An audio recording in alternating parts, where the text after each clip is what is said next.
Dan masa yang sama juga kita bercakap mengenai soal pembukaan ekonomi ini, kerana selain daripada soal politik yang sekarang ini masih lagi belum jumpa penyelesaiannya, kita juga perlu melihat kepada keadaan semasa realitinya. Mungkin kemeluk politik itu melibatkan 220 ahli parlimen, tetapi realitinya puluhan juta rakyat kita, penduduk di Malaysia ini yang berdepan masalah lebih besar. Walaupun di sebalik pembukaan banyak sektor ekonomi di negeri-negeri fasa 1 dan juga perjalanan program vaksinasi, kita nak melihat juga kepada mungkin lebih banyak pembukaan sektor-sektor ataupun mungkin taman rekreasi contohnya, kerana kita tidak nafikan bahawa apa yang berlaku dalam negara kita ini sedikit sebanyak mungkin memberikan sedikit tekanan ataupun kelesuan politik, ditambah lagi dengan keadaan ekonomi ketika ini. Jadi saya nak bersama dengan Tan Sri Lee Lam Tai.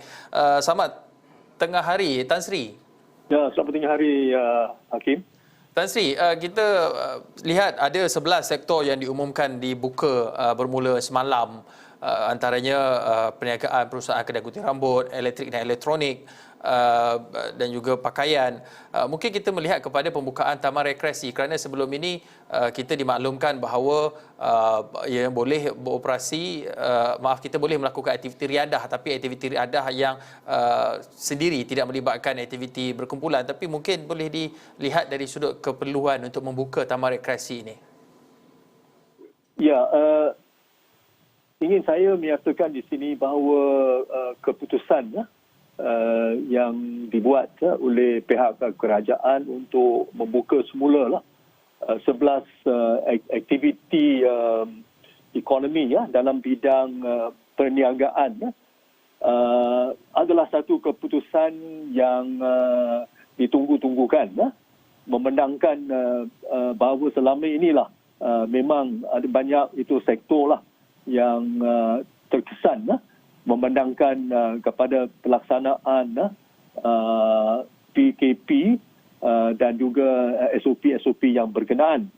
Tetapi saya juga berpendapat bahawa selain daripada membuka itu semula 11 sektor di negeri yang masih berada dalam fasa 1 dan 2 plan pemulihan itu negara, juga ada aktiviti lain yang juga bolehlah dikaji semula oleh MKN dari masa ke semasa, itu supaya kita boleh berusaha ke arah untuk memulihkan ekonomi sepenuhnya.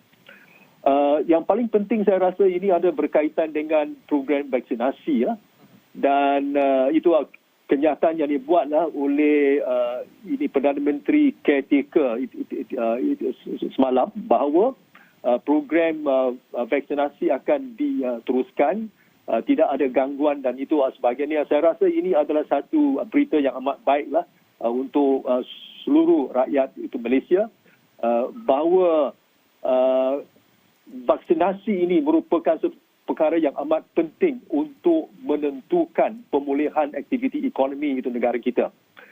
Jadi saya berharaplah bahawa bila kita sudah sampai bulan Oktober seawal-awalnya, jadi kita bolehlah mencapai herd immunity ataupun immunity kelompok, dan dengan berbuat demikian saya itu yakin ia merupakan satu itu insentif yang begitu baiklah untuk membolehkan ini ekonomi negara kita bergerak ke itu semula.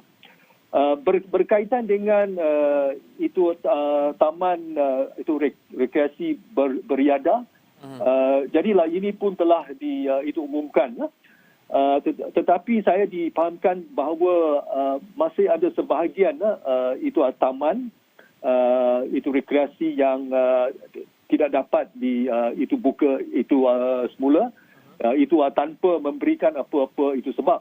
Jadi saya haraplah bahawa semua itu taman itu rekreasi boleh itu buka atas syarat bahawa sesiapa yang mengunjung taman rekreasi ini akan patuhi kepada SOP Dan di samping itu pihak berkuasa tempatan boleh menugaskan penguatkuasa lah ke lokasi-lokasi tersebut untuk memastikan bahawa semua SOP itu dapat itu laksanakan. Tan Sri, kalau kita lihat dari sudut kesihatan awam, lebih khusus berkaitan dengan virus COVID-19 ini, kawasan terbuka, kawasan yang mempunyai pengudaraan yang lebih baik ini mempunyai risiko yang lebih kurang dijangkiti kerana mempunyai air ventilation yang lebih baik. Dan melihat kepada fakta tersebut, apa lagi sektor-sektor yang mungkin boleh dibenarkan beroperasi, sektor-sektor yang mungkin di kawasan terbuka, kerana sebelum ini kita lihat tidak banyak sektor yang boleh dibuka, sedangkan kedai-kedai juga, sektor ekonomi juga, kedai yang boleh beroperasi, kedai gunting rambut dan sebagainya juga dalam keadaan yang agak tertutup tapi masih boleh lagi dibenarkan beroperasi. Ya. Ini ada satu perkara yang harus diambil perhatian beratlah oleh pihak ini pengusaha. Ini kedai-kedai yang dibenarkan membuka. Itu ialah bahawa semua aspek berkaitan dengan kesihatan perlulah dilaksanakan, iaitu misalnya di dalam satu bilik tertutup.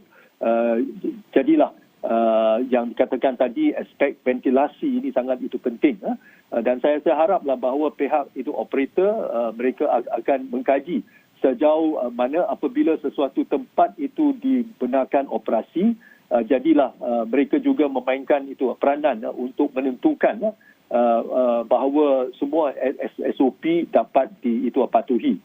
Dan saya juga itu rasalah bahawa itu pada akhirnya itu sama ada semua aktiviti ekonomi yang telah dibenarkan ini dapat berjalan dengan baik adalah bergantung kepada satu aspek yang saya nak itu bentangkan di sini, dan itu ialah apa yang saya itu katakan itu sebagai kawalan kendiri ataupun self itu disiplin. Saya anggap kawalan kendiri ini adalah salah satu aspek yang tidak boleh diabaikan oleh mana pihak. Apabila seseorang itu diberikan ini kebenaran, sama ada iaitu pihak consumer, pihak pengguna ataupun pihak operator, pengusaha. Jadi dua-dua pihak lah ada tanggungjawab lah untuk memastikan peraturan kendiri, untuk memastikan bahawa semua SOP itu dapat diamalkan dan dilaksanakan dengan berkesan. Tan Sri, pematuhan kawalan kendiri ini memerlukan seseorang yang mempunyai kesedaran moral untuk mereka patuh, kerana ada juga yang kita saksikan, kita tidak boleh meletakkan harapan semua boleh patuh dengan pematuhan kendiri ini, kerana ada juga yang kadang-kadang sudah pakai ataupun dah pakai gelang merah, masih dalam tempoh pemantauan pun masih lagi ada yang keluar. Dan pada pendapat Tan Sri, adakah perlu kita melihat kepada aspek penguatkuasaan yang lebih ketat di sektor-sektor yang telah dibuka ini bagi memastikan bahawa tidak berlakunya wujudnya jangkitan ataupun kluster baru akibat daripada kelonggaran yang diberikan ini? Ya, itu memang benar bahawa aspek tentang penguatkuasaan SOP ini adalah satu elemen yang amat itu penting untuk memastikan bahawa sesuatu keputusan yang dibuat dapat dilaksanakan. Akan tapi apa yang merisaukan saya ialah bahawa mungkin ada banyak tempat lah yang kita tidak ini ada ini penguatkuasa. Itu jadilah pada akhirnya ini akan bergantung kepada individu, kepada orang-orang yang berada di situ. Misalnya ini baru-baru inilah bila ada buat itu pusat ini PPV lah di sesuatu hotel di Kuala Lumpur. Jadi kita melihatlah bahawa penguatkuasaan bagi mereka yang ada queue sana untuk masuk untuk itu vaksinasi adalah satu isu.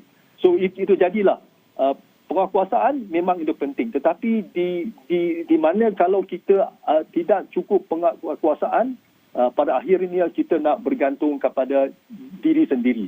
Dan saya rasa itu ialah sesuatu tanggungjawab lah anggap ini sebagai satu tanggungjawab yang amat berat yang patut dilaksanakan demi kesihatan itu nyawa itu seseorang, kerana kita tahu bahawa apabila seorang itu dijangkiti lah, ia boleh membawa itu padak.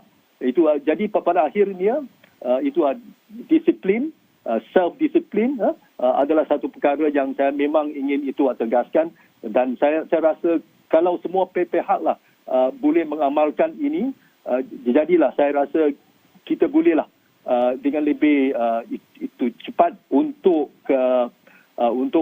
memutuskan penularan COVID-19. Terima kasih Tan Sri Lee Lam Tai, Pengerusi Ikatan Komuniti Selamat, berkongsi pandangan dan juga cadangan berkenaan dengan pembukaan sektor ekonomi, 11 sektor ekonomi terutama di negeri-negeri fasa 1 pemulihan negara, dan bagaimana kita boleh membantu mengurangkan risiko penularan jangkitan. Kawalan kendiri itu kata kuncinya. Terima kasih Tan Sri Lee Lam Tai.